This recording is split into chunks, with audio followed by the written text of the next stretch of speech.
Tall Tale TV. Ep and the Aliens by Rick Kennett.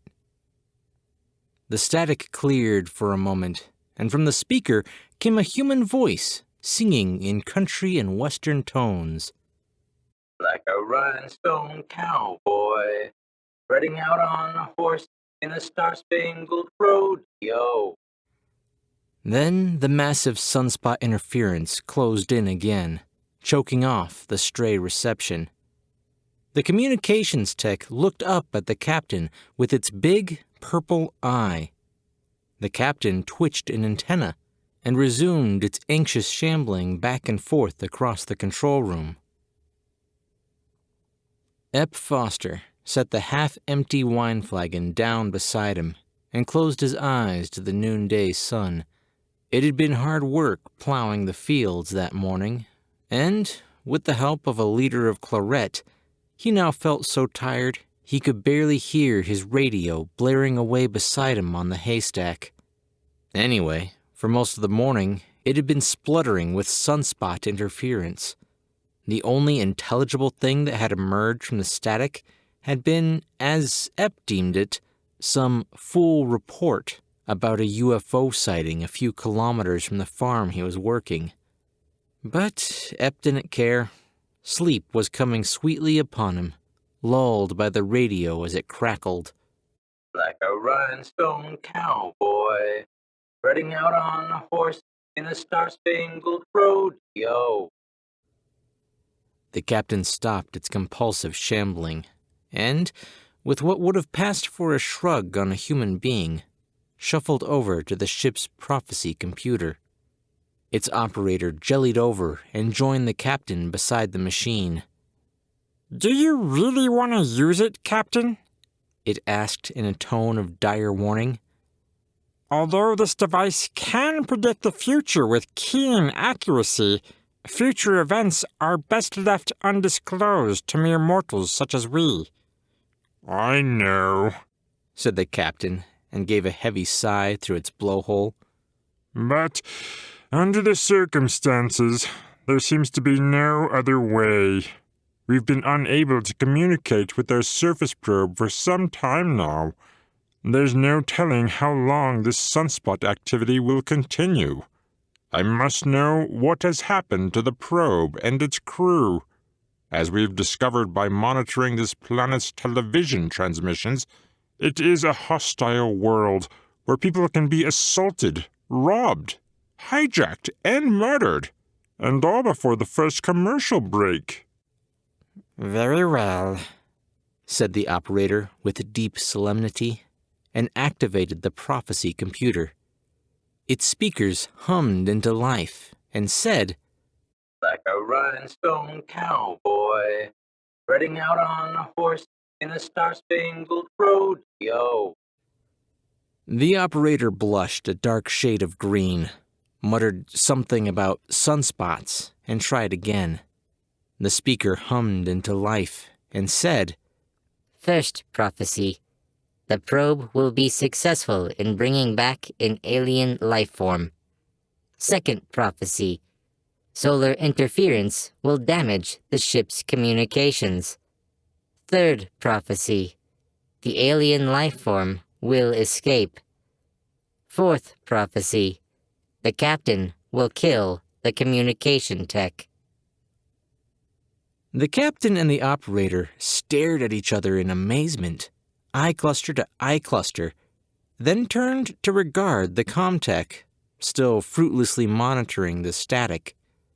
Though the captain didn't particularly like the comtech, it was always arguing against the sampling of aliens from their native worlds and was considered an overly emotional member of the crew, the captain couldn't see itself killing it, no matter what. "The computer is seldom wrong," said the operator.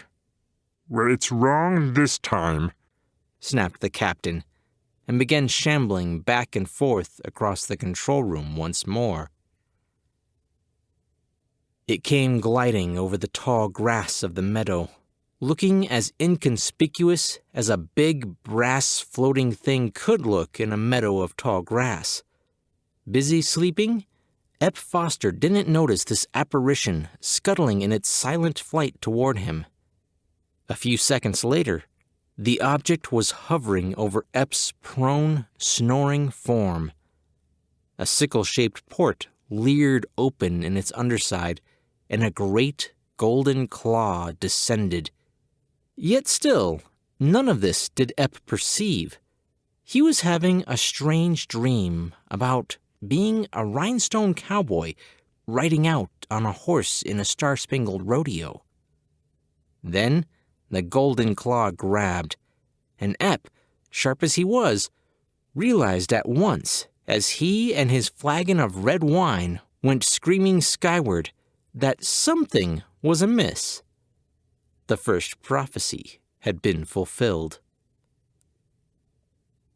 The Comtech hadn't heard the computer's prophecies, so it was unprepared when the solar interference meter gave a great leap a second before the entire communications console overloaded, arced once, sparked twice, and died. Seeing this, the captain's pseudopods began nervously to tie themselves into granny knots. The second prophecy was fulfilled. In the ship's specimen hold, Ep, through an alcoholic haze, had realized his predicament. He had been abducted by a UFO, purloined by a fool report.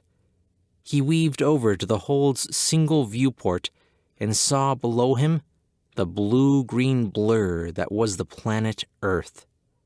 Behind him, the door to the hold opened, and in squirmed something rubbery and virtually shapeless. It oozed across the center of the hold, spreading a thick layer of sand in its wake. As it did this, it manifested from its being a wasp-shaped bottle of black, fizzing liquid, a cardboard cube of flavored milk, and a block of colored ice on a stick. Ep took one look at this fare, took another look at what had served it, took up his wine flagon by the neck, and emptied it down his throat. According to our television transmissions, the thing warbled, this is the staple diet of humans. Unfortunately, we cannot provide the tumbling surf, the perennial sunshine, or the fondling females which appear to be an integral part of the milieu of your species. Now, Ep was not by nature a violent man, but charged as he was with pure panic and fortified with the courage of the grape, he swung his flagon at what seemed to pass for the thing's head. It hit with a rubbery thump.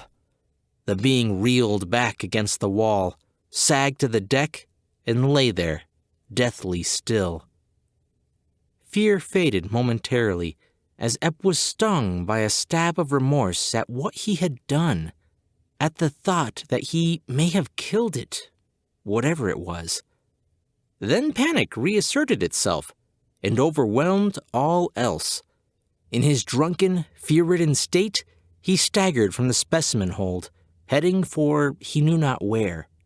And all the time, in the calm of the claret-red hurricane spinning in his brain, a part of him was wishing he was a rhinestone cowboy riding out on a horse in a star-spangled rodeo, and not a plonk-sodden farmhand rushing headlong through someone's fool report.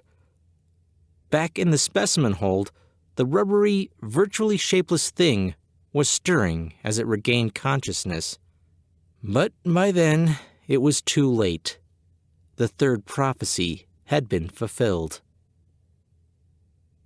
Careening through the corridors of the ship, Ep met with the communications tech.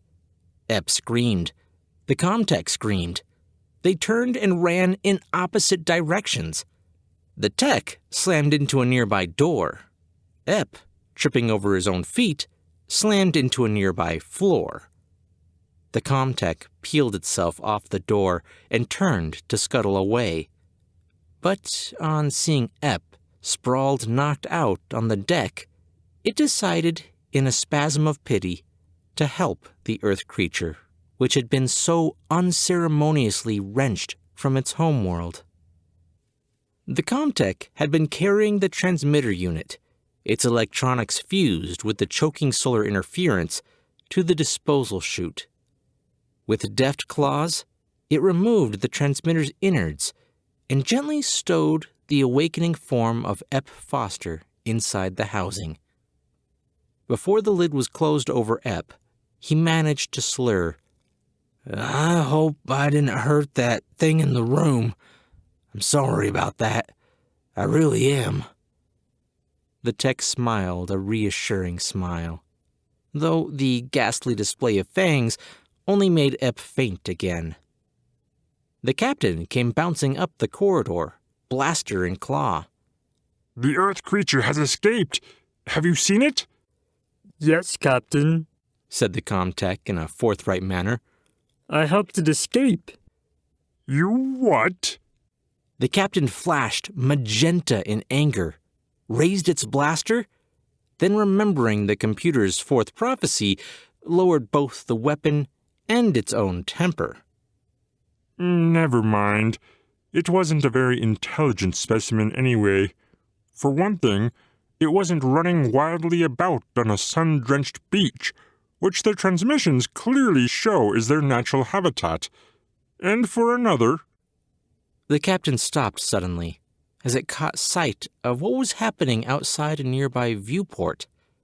A large metallic object with an anti-grav unit firmly clamped to its side was emerging from the disposal chute exit, heading along a flat trajectory which would eventually land it safely on Earth.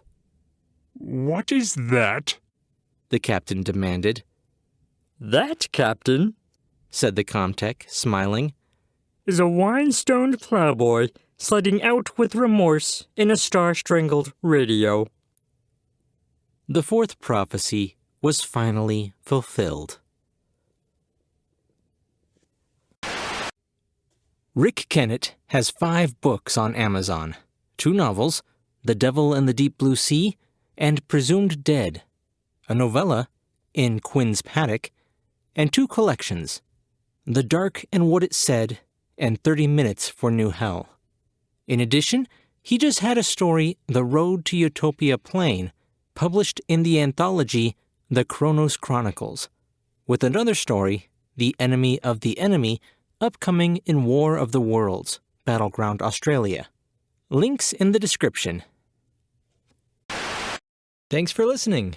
If you want to hear more stories like this, make sure to subscribe to the channel and sign up for the weekly newsletter. I'm Chris Herron, and that's it for today's Tall Tale TV.